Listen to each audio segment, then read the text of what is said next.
umukoresha w'ikoro wari warahindutse umwambuzi yatuzaga abantu benshi utwabo ariko yaje kugirira umugisha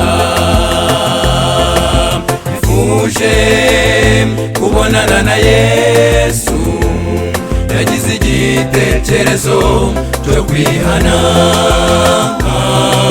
kugeza ubwo yurira igiti cy'umuvumu kugira ngo abashe kubona umukiza. Mbese wahitamo Yesu uyu munsi ukarekana iby'iyi si bishira,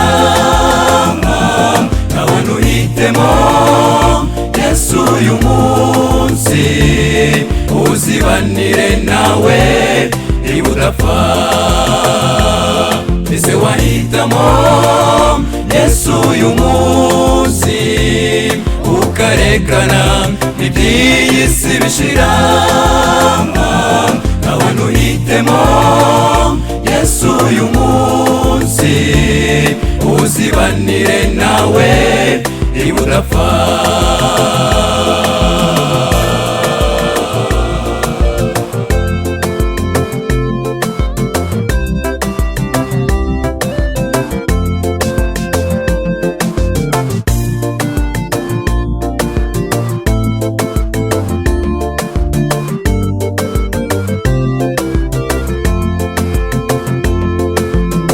Afite intimba ku mutima yagize ubwoba kuko atababarirwa, yagize gushidikanya ariko yaje gutungurwa n'umukiza. Yesu we kuko areba mu mitima yabonye gushidikanya kwa Zakayo, ijwi ritucaramuhumuriza ati ururuka uyu munsi ndarari wawe.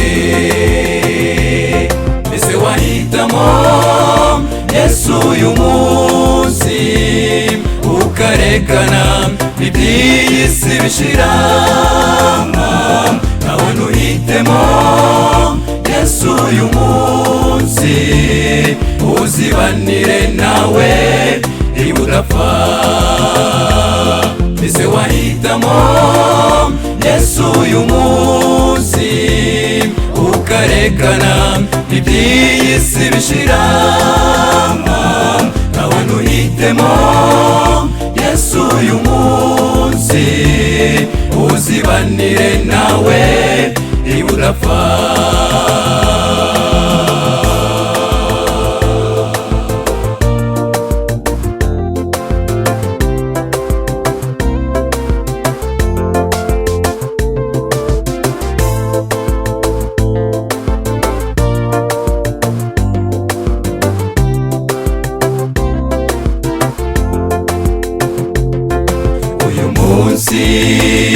Wicira urubanza ubona ko utababarirwa n'umukiza,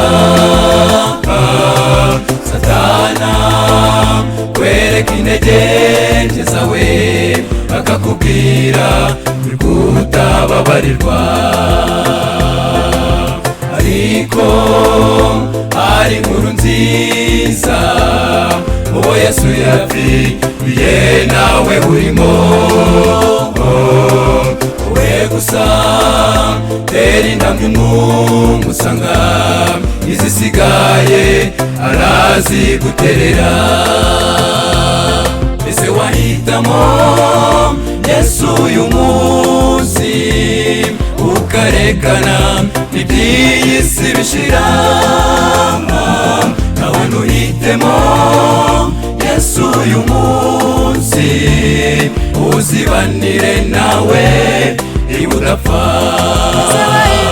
Mbese wahitamo Yesu uyu munsi ukarekana iby'iyi si bishira,